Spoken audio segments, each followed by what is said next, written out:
the PM Show Weekend Edition on CRN Digital Talk Radio. I'm Michael Horn, once again the one and only Mr. Fred Dreyer. Thank you so much, Michael Horn. You're sounding better as the show goes on. You're making me feel better, sir. Seriously, and just so you know, just to finish up my baseball thing. When I was in high school and I was pitching, when the opposing teams would come up into the dugout and they'd start yelling, "Hey batter, hey batter, hey batter, hey, hey, hey, hey, hey Stork, hey Skinny, hey Beanpole."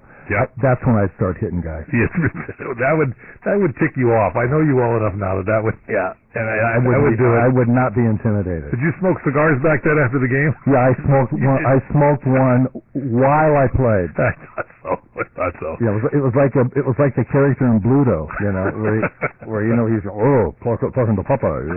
He always had the cigar sticking out of the side of his mouth. That was me. That's you. And I had a 4-day growth, when I pitched, so I was pretty well down the line. But anyway, that being as it may, is folks are from University of Denver. Jim Lair is going to be asking all these questions, and keep your eyes peeled and your ears open for the softball questions that Barry gets.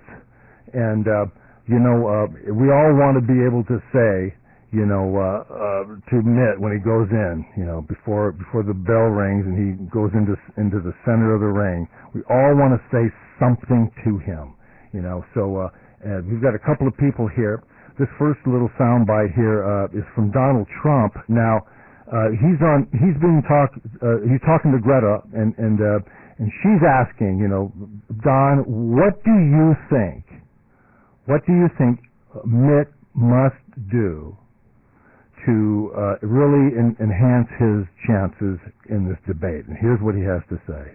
If I were Mitt, and if he kept harping on these tax returns, which are ridiculous because he's given so many already, and they're 100% fine, I would certainly say, I will give my tax returns. Let's see your college applications, your college records, and also your passport records. I think that would be very revealing. And I'm curious, what other advice do you have for Governor Romney tomorrow night? Well, I think he's just got to be very tough, very sharp, very smart, which he is, and I think he's really got to put a very strong foot forward because they're playing a dirty game of pool, and let's see what happens. They're being nasty.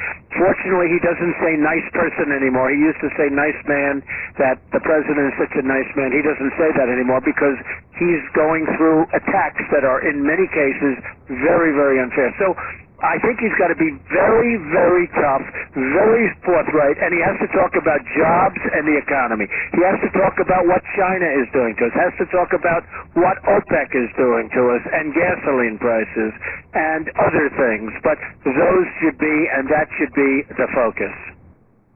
Yeah, what do you think about that, Mike? I totally agree 100%. Now, here's another thing that I underlined here is that the topic of energy.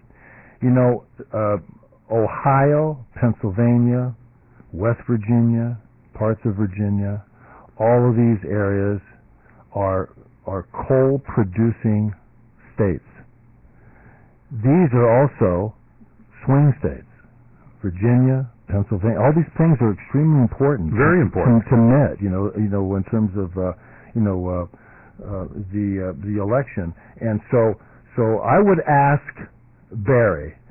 Tell us why you do not want to mine coal, natural gas, oil, this fracking.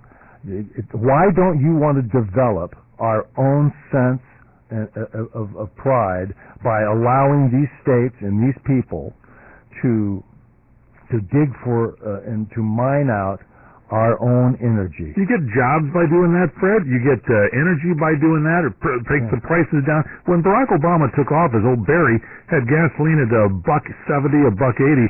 It's now $4.50 for a gallon of gas, and that's something Bush didn't do in 4 years. Barry has destroyed fuel in this country, and nobody can drive around anymore thanks to this guy. He's got to go. Yeah, it's really true. The energy. You can't blame Bush for that one. I'm sorry, folks. No, you can't. You drink your Kool-Aid all you want, but try to blame that one on Bush.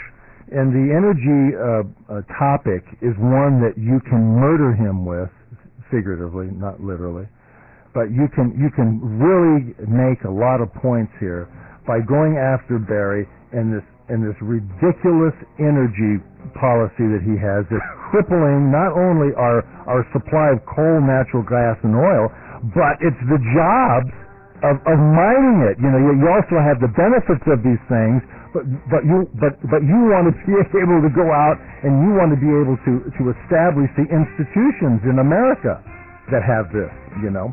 And so there's an awful lot here that we can get into when we come back. We've got Newt Gingrich, Sean Hannity, and Alan West. So don't go away, folks. All right, stay with us here. It's the PM Show Weekend Edition on CRN Digital Talk Radio. Check us out at crntalk.com. The archives are there. You can email Fred. His email address incoming at crni.net. Check out his Facebook page, Facebook.com/The Real Fred Dryer. This is Larry Minetti. It's summertime now.